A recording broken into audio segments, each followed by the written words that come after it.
Two quick questions, but first off, in the third quarter, the MVP chants that started to echo, they weren't for you, they were for Kevon Looney. What was that experience like for you? Amazing fan interaction. That's how it's supposed to be. He's been playing amazing, making his impact felt both ends of the floor. And when you get your home crowd appreciating the impact, the input from everybody, and making him nervous at the free throw line, it's just special, especially with the way the game was going, the way he came back, or way we all came back and fought to the end. And for Kevon, just with everything he's been through throughout his entire career, with all the injuries and everything, what was it like to see him have a career night tonight in a game when you guys needed him most, with Draymond running into foul trouble? I think we've been talking about it all year in terms of him playing all 82 games. Game 6 of the last series, coming back into the starting lineup and just dominating the boards. And now he's finding a new way to impact on the defensive end, obviously, and then being in the right place, right time, finishing around the rim, career high, most he's had however long. So it's amazing to see him just take the experience of being around, these last 7 years and, being ready for his opportunity in different series. You can tell he's got composure, he's got experience and just the know-how, and whether he's playing 30 whatever minutes or not, he's ready. Steph, when we asked Steve Kerr about Kevon, he said he's every guy's favorite guy. Well, why do you think that is? Without going into his history, he's just been through a lot. And from his rookie year where he's playing some minutes in the finals to now, he's just adapted to things that's been thrown at him.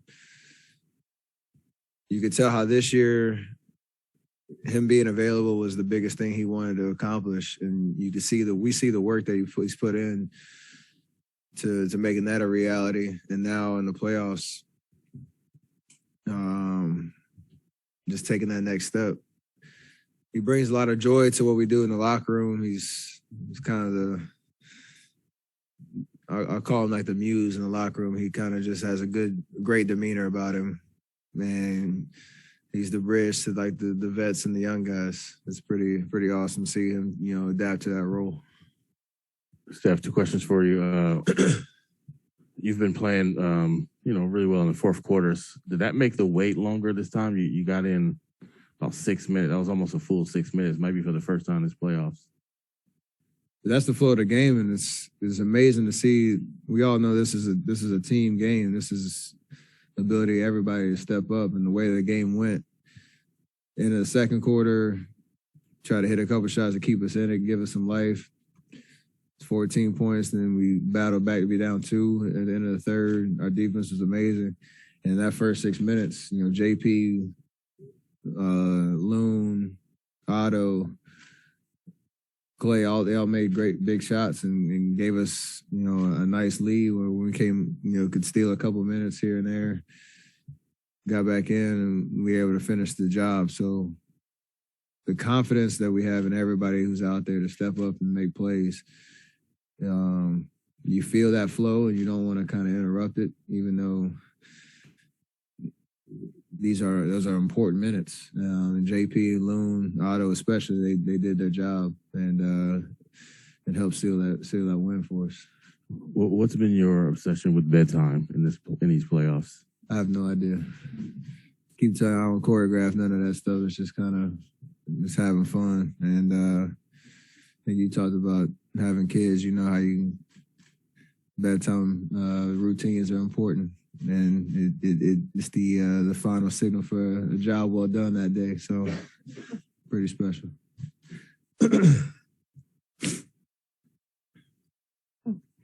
Steph, to see, Steve said at halftime he talked about poise and just letting the game come to you guys after it had been a little scattered.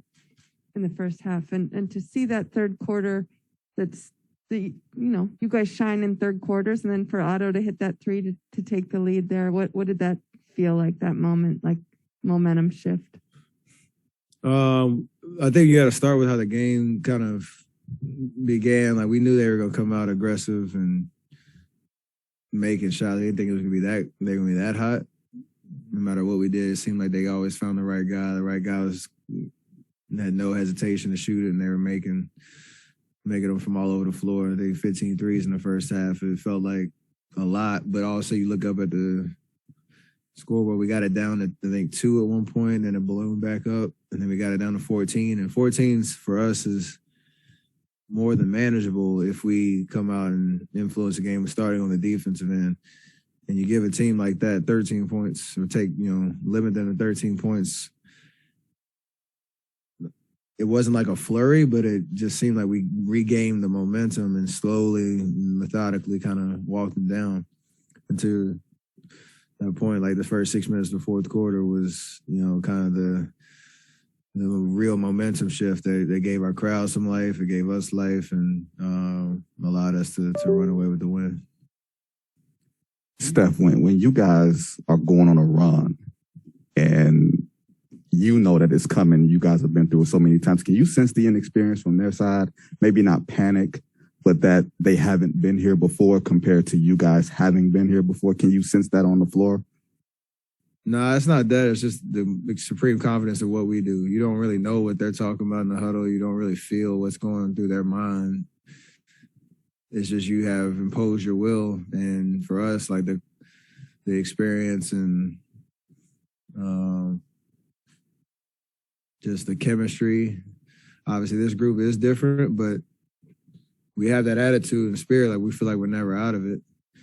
I think only one game this playoff run so far, like, we've been severely outmatched from start to finish. But that belief then turns into execution in the game, and you can feel the momentum. It's more just focused on what we do. And when you have those opportunities to, stick the dagger or come up with 3 stops in a row, like, those are the times where you feel that good energy going our way. And secondly, do you think they heard you when you said night-night on that last 3?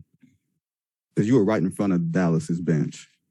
I was looking at the ball and looking at the rim, so I was talking to myself.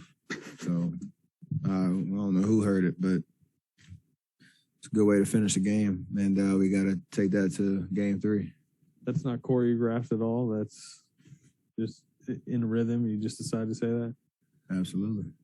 You mentioned the 15 threes in the first half. A lot of it was, guard to guard screens. Just what didn't you guys do covering some of that well in the first half, and what did you do better in the third? I think we got caught on. They obviously were trying to go at me and JP and pick and roll. There were a couple of times where we got confused, didn't put pressure on the ball, so they were kind of just, Luka could get wherever he wanted to. He obviously made a couple of tough shots, but the decisions were, I think, a lot easier for him in the first half, where somebody was open, whether it was him off the ball screen or him getting downhill, kicking it back out, and us kind of scrambling. And then they made a couple. I think they all made a couple tough ones. So you kind of didn't want to overreact, but also we got a lot better on the ball. Just trying to keep bodies on Luka, close out to the shooters that we know are hot, and then rebound the ball. So that's our best offense. When you're fouling and when they're making shots, especially dagger threes, like, it's tough to really gain any momentum.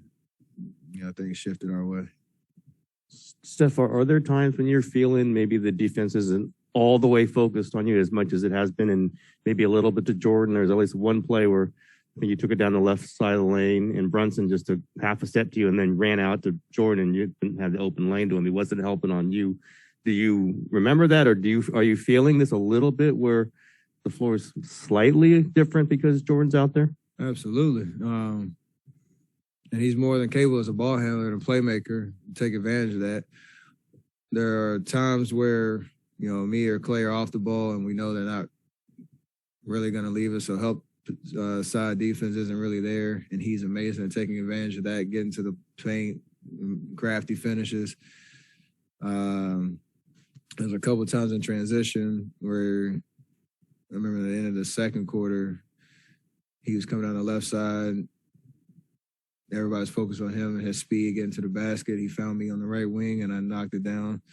There's opportunities like that. So there's a lot of trust in being able to put the ball in his hands and know you got to figure out what you're going to try to take away. And he's been amazing at finding the seams. Him and Looney had great chemistry tonight. And it's nice to have another ball handler that can take advantage of those looks. 2 Clay dunks in the second half. They're really, kind of taking away his 3 in this series. How important is it for him to do what he did, kind of pressure the rim? I think there's 2 games in a row where he's figured out over the course of his minutes the different looks. They're literally not taking a body off of him, no matter where he's at. Playing the pin downs pretty well. So he's gotten a couple backdoor cuts in game 1. He got some pump fake drives where there's no help getting all the way to the basket. Kind of the Tim's question, like there's space out there. We just have to really take our time and take what they're giving us. And over the course of 48, you'll find some clean looks. So when we get in trouble is when we try to we don't react. We just have our mind made up, and no matter what they do, we might take some tough shots or some quick shots, plays right into their hands. Steph, we're used to seeing you and Clay and Draymond on a stage like this, pressure like this, comebacks like this, but it's new for Wiggins and Porter and Jordan, a lot of the guys you're out there with.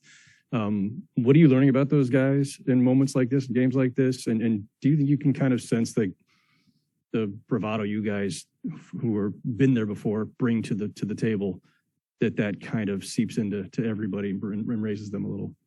I mean, yes to all that. It's something that's been slowly building over the course of the regular season. It didn't always show on the court, but the roles and how we play on both ends of the floor, everybody's, I think, very comfortable in what they're asked to do. Even Wiggs, where he has a tough challenge of chasing Luka pretty much everywhere, every time he's out there on the floor, every minute he's out there. And you understand he's going to get scored on because Luka's nice like that. But over the course of 48, we figure out how that's going to wear him down a little bit and how he can go back at him on the offensive end. Otto, in the same way, he had a big 3 in the fourth quarter, just being aggressive and ready for his moment. So we try to bring that attitude, and those guys are really, demonstrating that the moment's not, too bright for them. And we need everybody's contribution because this team is different than years past.